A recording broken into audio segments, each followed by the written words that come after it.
साल 1983 pollution department की एक बोट प्रेजेंट डे द्वारका से कुछ किलोमीटर दूर समुद्र में पोल्यूशन के लिए रेकी कर रही थी। एक्सपेक्टेड था नीचे एकदम मैस मिलेगा, प्लास्टिक वेस्ट, मेडिकल वेस्ट और भी कई तरह के वेस्ट मिलेंगे नीचे, बट नीचे मिला कुछ एकदम ही अनएक्सपेक्टेड। एक सिविलाइजेशन जो खो गई थी, एक सिविलाइजेशन जो सिर्फ स्मरणों में थी। सबको मिली नीचे द्वारका, द्वारकाधीश कृष्ण की द्वारका, हम सब की द्वारका, भारत के पश्चिम छोर पर स्थित द्वारका। द्वारका भगवान श्री कृष्ण की नगरी। जब श्री कृष्ण ने मथुरा में कंस का वध किया तो वो वहां के राजा बन गए, पर इसी के साथ वो पॉलिटिक्स के सेंटर स्टेज में भी आ गए। और फिर शुरू हुआ हमला। जरासंध ने अपने ही दामाद की मृत्यु के लिए मथुरा पर कुल 17 बार हमला किया और हर बार श्री कृष्ण ने उन्हें हरा दिया। पर मथुरा को एक श्राप था कि कोई वेस्ट से आएगा जो मथुरा का ध्वंस कर दे। 18वीं बार जरासंध वेस्ट से एक काल येवन नामक फाइटर को अपने साथ लेके आ रहे होते हैं। ये बात श्री कृष्ण को पता थी, तो वो गुजरात जाते हैं। वहाँ पे समुद्र देव से विनती करते हैं कि वो उन्हें 12 योजन ज़मीन दे। जब समुद्र ज़मीन देता है तो वो विश्वकर्मा से विनती करते हैं कि वहाँ पे रातों रात एक शहर का निर्माण किया जाए। बट शहर तो बन गया, लेकिन यहाँ लोग कैसे लाए जाएंगे? तो श्री कृष्ण जब सारा शहर मथुरा का सो जाता है तो वो उन्हें अपनी योग माया से द्वारका शिफ्ट कर देते हैं। और भगवान श्री कृष्ण और बलराम मथुरा में ही रुक जाते हैं, ये प्रिटेंड करने के लिए कि वो मथुरा में ही फंस गए हैं जब मथुरा ध्वंस हुई। और ऐसे बना भगवान विष्णु का धरती पर वैकुंठ का धाम। ऐसे बनी द्वारका। द्वारका एक ऐसा शहर था जो धरती पर मानो स्वर्ग का प्रतिबिंब था। कृष्ण ने द्वारका की रक्षा के लिए एक ऐसी सेना बनाई थी जो समाज के पिछड़े हुए और शोषित लोगों को मिलाकर बनाई थी। ये एक ऐसी सेना थी जो शेर की तरह लड़ती थी। और तो और ये हर अस्त्र चला सकते थे, हर शस्त्र चला सकते थे। एक एक योद्धा एक एक महारथी की तरह लड़ता था। जब दुर्योधन द्वारका आया भगवान श्री कृष्ण से मदद मांगने, तभी अर्जुन भी आया था भगवान श्री कृष्ण को अपने साथ जोड़ने। तो भगवान श्री कृष्ण ने एक शर्त रखी। एक तरफ उन्होंने रखा अपनी नारायणी सेना और एक तरफ खुद को निहत्थे।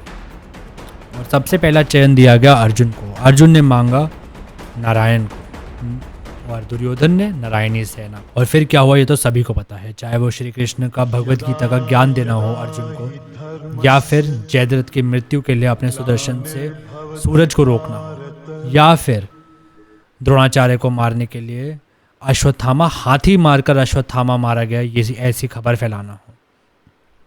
हर जगह श्री कृष्ण की बुद्धि ही थी जो अर्जुन को जीत की तरफ ले गई। श्राप। इतना सब करने के बाद, धर्म की स्थापना करने के बाद भगवान श्री कृष्ण को क्या मिला? जब महाभारत का युद्ध खत्म हुआ तब गांधारी यानी कौरवों की मां ने कृष्ण को पूरे संहार का दोषी ठहराया और उन्हें श्राप दिया कि जैसे उनके बच्चे मर गए हैं वैसे ही श्री कृष्ण के बालक भी मारे जाएंगे। जैसे ही श्री कृष्ण द्वारका है वहाँ की सिक्योरिटी हाई अलर्ट पे चली गई। लोगों का हथियार रखना बैन हो गया, मदिरा सेवन बैन, यहाँ तक कि हर लड़ाई को बहुत सीरियसली लिया जाने लगा। पर कहते हैं ना, नियति अपना मार्ग स्वयं ढूंढ लेती है। एक बार एक ऋषियों की टोली द्वारका आई और हर जगह ये खबर फैल गई कि ये लोग भविष्य बता सकते हैं।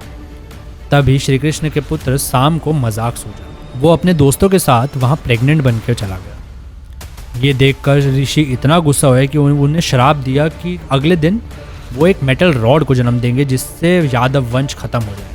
और ऐसा ही हुआ। अगले दिन साम ने एक मेटल रॉड को जन्म दिया। जब ये भगवान श्री कृष्ण के नाना उग्रसेन को पता चला तो उन्होंने इस रॉड का चूरा करवाकर इसे समुद्र में डलवा दिया। पर वो डायलॉग है ना कि one often meets his destiny on the road he takes to avoid it, ऐसा ही हुआ। ये समुद्र से चूरा वापस शोर पर आ गया। शोर पे जितने पौधे थे उन सब की जड़ें अब इस लोहे की हो गई। एक बार भगवान श्री कृष्ण अपनी पूरी फैमिली के साथ पिकनिक पे आते हैं समुद्र तट पर, और यादवों में आपस में ये डिस्कशन चालू हो जाती है कि महाभारत में कौन सही था और कौन गलत था, किसकी गलती थी। एक साइड हो जाती है जो कहती है पांडव सही थे और एक साइड हो जाती है जो कहती है कौरव सही थे। और ये लड़ाई इतनी बढ़ जाती है कि वो आपस में एक दूसरे को मारना शुरू कर देते हैं। और क्योंकि हथियार नहीं थे तो वो पौधा निकाल लेते हैं और उन पौधों की जो जड़ें थी वो तो मेटल की हो गई थी अब। तो जैसे ही वो एक दूसरे को पौधों से मारते हैं वो मर जाते हैं। तब ये देखकर बलराम समुद्र में जाकर अपना देह त्याग कर देते हैं। वहीं श्री कृष्ण जंगल में चले जाते हैं। जहाँ पर एक शिकारी उनके पैर को हिरन की आंख समझकर उस पर तीर चला देता है, जिससे वो देह का त्याग करके वापस वैकुंठ चले जाते हैं। और जैसे ही वो वैकुंठ जाते हैं, समुद्र वापस उस धरती को ग्रहण कर लेता है। इस मंदिर को आज से 2500 साल पहले भगवान श्री कृष्ण के पोते वज्रनाभ ने बनाया था। और इस मंदिर को जगत मंदिर भी कहा गया है, क्योंकि कहा जाता है सारे जगत के देवी देवता यहाँ पे आते हैं भगवान श्री कृष्ण को, द्वारकाधीश श्री कृष्ण को हाथ जोड़ने, नमन करने। इस मंदिर को कई बार तोड़ा है और कई बार वापस बनाया गया। लास्ट जो रिकॉर्डेड इसको वापस बनाया था वो है 16th सेंचुरी में। इस जगह की वैल्यू इतनी ज़्यादा है कि शंकराचार्य ने इस जगह को एक तीर्थ स्थल घोषित किया था। पर क्या आप जानते हैं, यहाँ पे द्वारकाधीश की जो हम राजा की फॉर्म में पूजा करते हैं, बट एक फन फैक्ट बताऊं, श्री कृष्ण राजा थे ही नहीं। द्वारका में कहा जा सकता है कि दुनिया की सबसे पहली डेमोक्रेसी थी और श्री कृष्ण द्वारका के प्रोटेक्टर थे, राजा नहीं थे।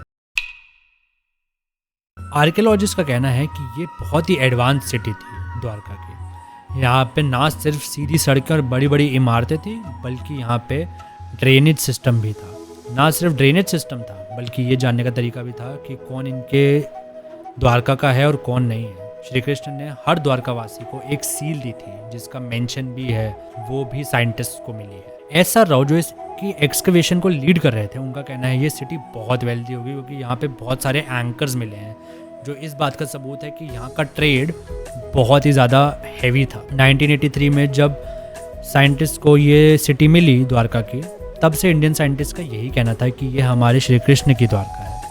मगर इसको कंफर्मेशन तब मिली जब इसकी कार्बन डेटिंग करी गई, जो कि तभी की बन रही थी जब भगवान श्री कृष्ण इस धरती पर कहा जाता है कि थे।